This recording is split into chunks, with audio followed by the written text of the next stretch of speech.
Oh, hey. Welcome to a complete user guide of the Nikon D3300. Welcome to Sheldon Photo. Don't forget to follow me on Sheldon Photo on Facebook. That's facebook.com/SHELDONFOTO. So today we're going to be talking about the Nikon D3300. Go through the menus with you and show you how to use it.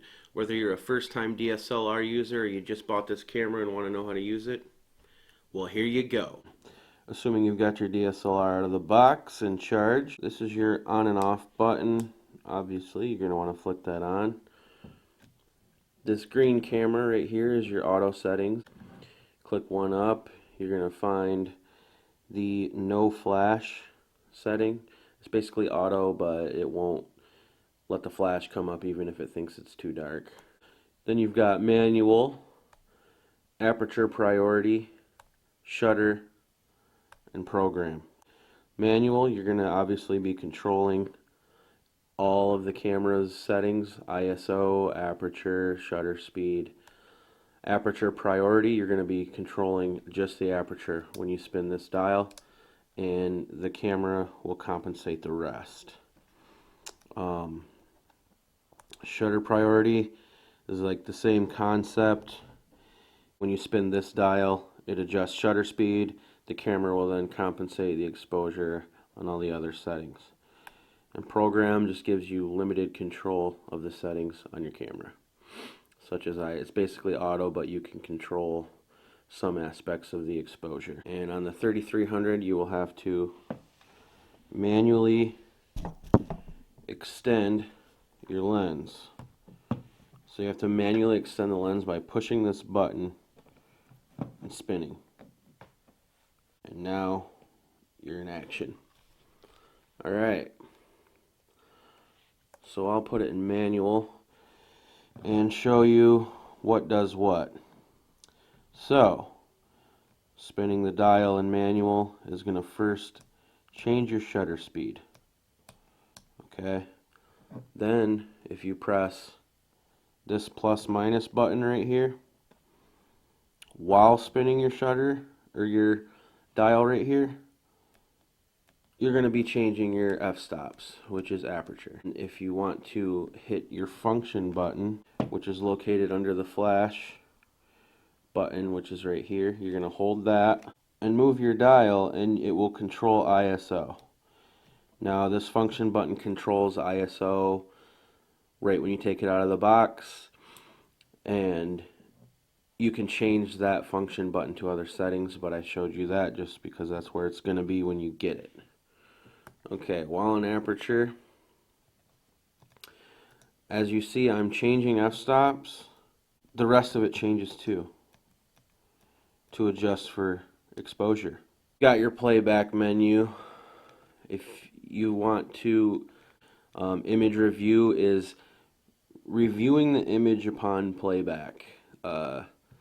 Like if you take a picture, will it automatically play? I don't like that. I like to just be able to shoot and then choose when I look at my images. So I leave that off. Rotate tall means when you take a picture in portrait, will it automatically spin that picture to fit regular viewing, so you don't have to turn the camera sideways. Alright, shooting menu. Image quality. Now it's going to come shooting in JPEG normal, I believe. You can shoot in JPEG fine or raw, or you can also shoot in JPEG plus raw and shoot both files. Image size, I would suggest large, so you can blow the image up and not lose some of the details. White balance.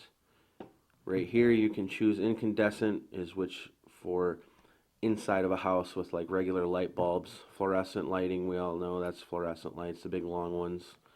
Direct sunlight, you're going to want to use this when you're outside. Flash, cloudy, shade, you get the picture. Alright, picture control. That's going to adjust the color settings pretty much. Color and contrast, how much saturation is on a photo. I shoot in standard, so that way in post-process I can change all that. Some people like to shoot in neutral. That's going to desaturate your image. Vivid is going to add saturation. Monochrome is black and white. Movie settings. Okay, this is going to be important for all you people who want to shoot video. So movie settings. You're going to want it to be on high quality. Okay. Your microphone is going to be the sensitivity of your microphone. If you're going to use the onboard mic, you're going to want it up a little bit higher. I'm using a Rode mic attached to my 5200 right now, so I would have the manual sensitivity down to 7 right now, especially because I'm talking close to it. It reduces distortion. Yeah, I know, kitty. Okay, manual movie settings on, and then for this, it makes it a lot easier to edit your movies if you shoot in 30 frames per second.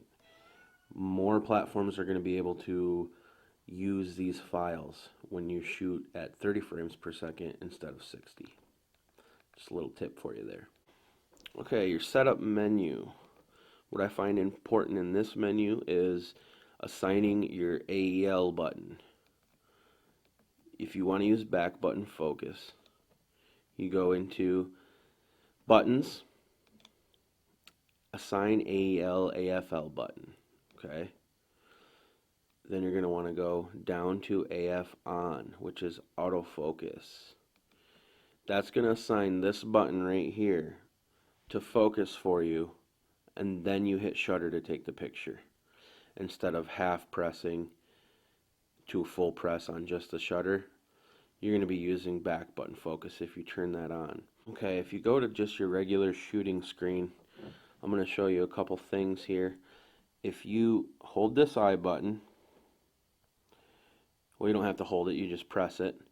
You can go through these main essential menus down here.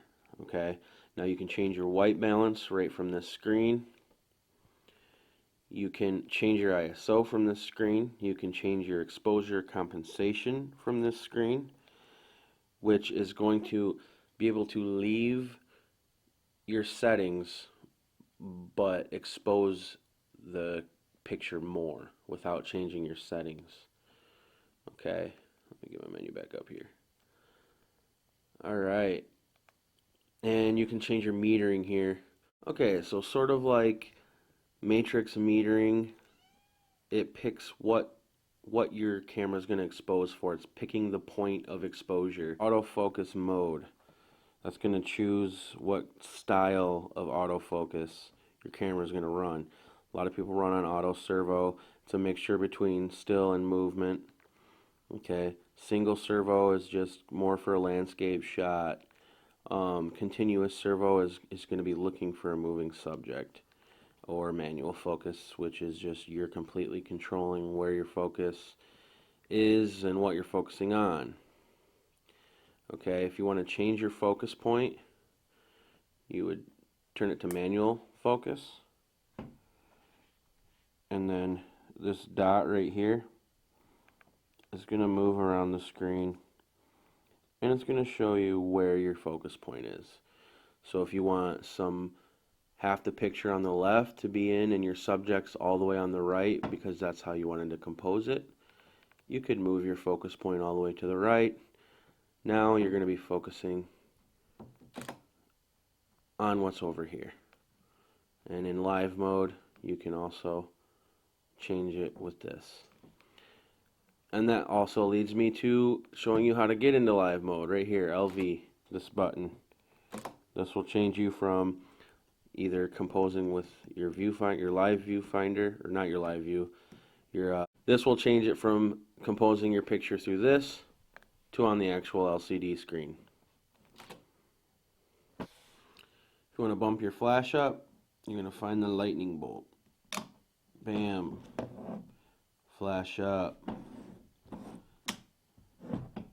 If you want to have vibration reduction on or off, it's going to be found on the lens under the focus switch.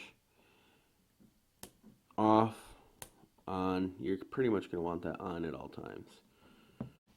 Okay, if you want to get your lens off of the camera, you're going to press this button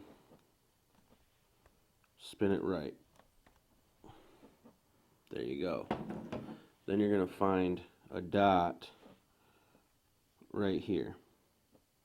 Okay, when you're putting your lens on, you line this white dot up with this white dot and spin left. Click it into place. That's how you put the lens on and off.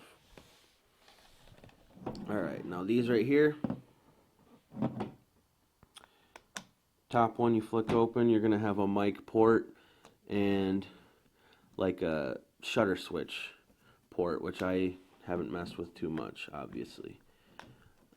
This right here is going to be your outputs.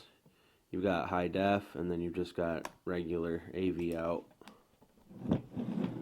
Over here, SD card. Push the door open, let it go, push the SD card in, then it will pop out. To put it in, obviously you just slide it in the slot with the top of the SD card facing you.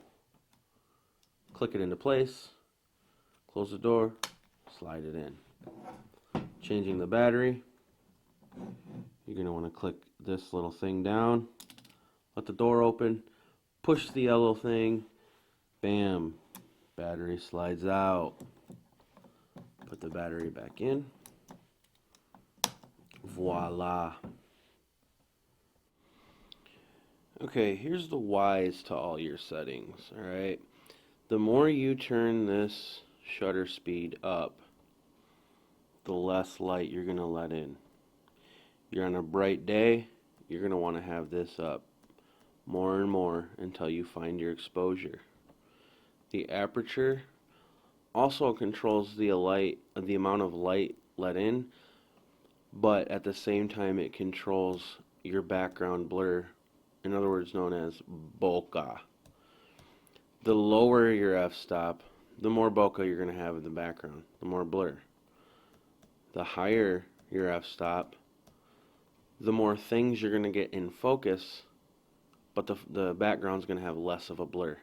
But having a higher f-stop is necessary for group photos. Also, what you're going to want to use high f-stops for is to getting lights to give that star effect, where it's not like a haze light, it just sharpens it up and gives it like rays coming off of it like a star. That's what you're going to use high f-stops for. Your ISO, another factor in controlling the amount of light that's let in. All of these factors, it's all about controlling and mastering light, okay? So your ISO, if you're in a really low light situation, you're going to have to bump this ISO up. You know, especially if you're in a dark room, you're going to have to go at least 3200. You get up to 6400, 12,000, you know, you're going to get a lot of noise in your picture. So you're going to have to compensate other ways. If you have to shoot with natural light and use too high of an ISO, you'll have to compensate with a lower shutter speed, a lower f-stop number to let in more light. The lower your f-stop, the more wide open your lens is. The glass in your lens, the aperture ring in there opens up when you put this f-stop down. The higher you have it, it's going to close that down. So that's why it lets in more light when you have it low. So yeah, there's the whys of how all these things control light. So there it is, guys. I didn't give you all of the details on this camera. I gave you what I personally thought is a good stepping stone, a good starting point with this DSLR camera, the things you need to know to go out there and shoot pictures. That's what I made this video for. I didn't want to go into all the little side things that the camera does that I find useless, because it's my video that I'm making. So I went over the points that I thought would help you guys, and I hope it did. Don't forget to subscribe. Don't forget to share. Thanks for watching. Remember to go catch me on Facebook at facebook.com/SHELDON FOTO.